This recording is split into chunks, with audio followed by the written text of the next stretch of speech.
ঢাকা ৮ আসনের সম্ভাব্য স্বতন্ত্র প্রার্থী ও ইনকিলাব মঞ্চের মুখপাত্র শরীফ ওসমান হাদিকে গুলির ঘটনায় সন্দেহভাজন একজন ছবি প্রকাশ করেছে আইনশৃঙ্খলা বাহিনী।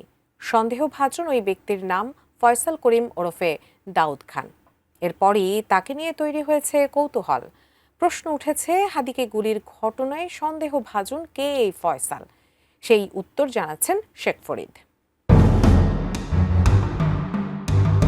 রাজধানীর এভারকেয়ার হাসপাতালের কনজারভেটিভ ম্যানেজমেন্টে রাখা হয়েছে ঢাকা ৮ আসনের সম্ভাব্য স্বতন্ত্র প্রার্থী ও ইনকিলাব মঞ্চের মুখপাত্র শরীফ ওসমান হাদিকে। ১৩ই ডিসেম্বর এক আনুষ্ঠানিক বিবৃতিতে এমনটাই জানিয়েছে হাদির মেডিকেল বোর্ড।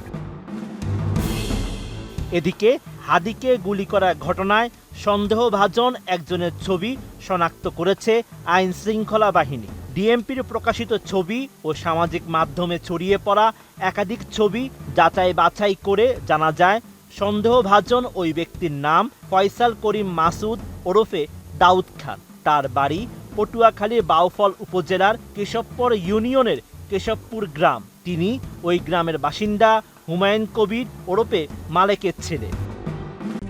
RICL TMX, যুগের পর যুগ স্থাপনা থাকে মজবুত। এছাড়া বিভিন্ন গণমাধ্যম সূত্রে জানা যায়, ফয়সাল নামে ওই ব্যক্তি কার্যক্রম নিষিদ্ধ আওয়ামী লীগের ভাতৃপ্রতিম সংগঠন নিষিদ্ধ ছাত্রলীগের রাজনীতির সঙ্গে জড়িত ছিলেন। ২০১৯ সালের ১১ই মে ঘোষিত কেন্দ্রীয় ছাত্রলীগের পূর্ণাঙ্গ কমিটিতে তিনি সদস্য হয়েছিলেন। পুলিশের সূত্রে আরও জানা যায়, ফয়সাল করিম মাসুদের আগে অস্ত্রের মুখে ১৭ লাখ টাকা লুটের ঘটনায় গ্রেপ্তার হয়েছিলেন। তার বিরুদ্ধে ঢাকার আদালত থানায় একটি মামলা রয়েছে। হাদির প্রতিষ্ঠিত ইনকিলাব কালচারাল সেন্টার সহ বিভিন্ন জায়গায় তার সঙ্গে ফয়সালের সাম্প্রতিক সময়ের কিছু ছবি রয়েছে। সেই ছবিগুলোতে থাকা ফয়সালের সঙ্গে আততায়ীর চেহারার সাদৃশ্য থাকায় গুলি ছোড়ার ঘটনায় তাকে সন্দেহ করা হচ্ছে। এদিকে পেশাজীবী যোগাযোগ মাধ্যম লিঙ্কডইনে ফয়সালের নামে প্রোফাইল রয়েছে। সেখানে তিনি নিজেকে Apple soft IT, YCU technology এবং অ্যানলিস্ট ওয়ার্ক নামে ৩টি প্রতিষ্ঠানের মালিক হিসেবে উল্লেখ করেছেন। লিঙ্কডইনের তথ্য অনুযায়ী ফয়সাল ২০১৩ সালে ঢাকার একটি বেসরকারি বিশ্ববিদ্যালয় থেকে কম্পিউটার বিজ্ঞানে স্নাতক সম্পন্ন করেছেন। পরে আরেকটি বেসরকারি বিশ্ববিদ্যালয় থেকে তিনি MBA করেছেন।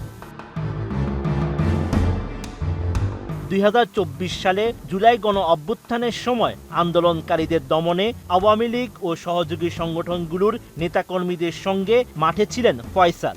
এছাড়া প্রথম সারির গণমাধ্যম নিশ্চিত করেছে, ওসমান হাদির উপর গুলির ঘটনায় সন্দেহভাজন ফয়সাল করিম ও কেন্দ্রীয় ছাত্রলীগের সাবেক সদস্য ফয়সাল করিম দাউদ খান একই ব্যক্তি।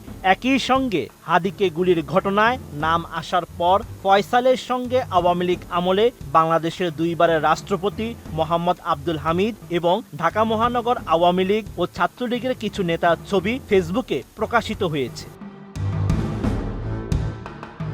Sheikh Farid, ATN news.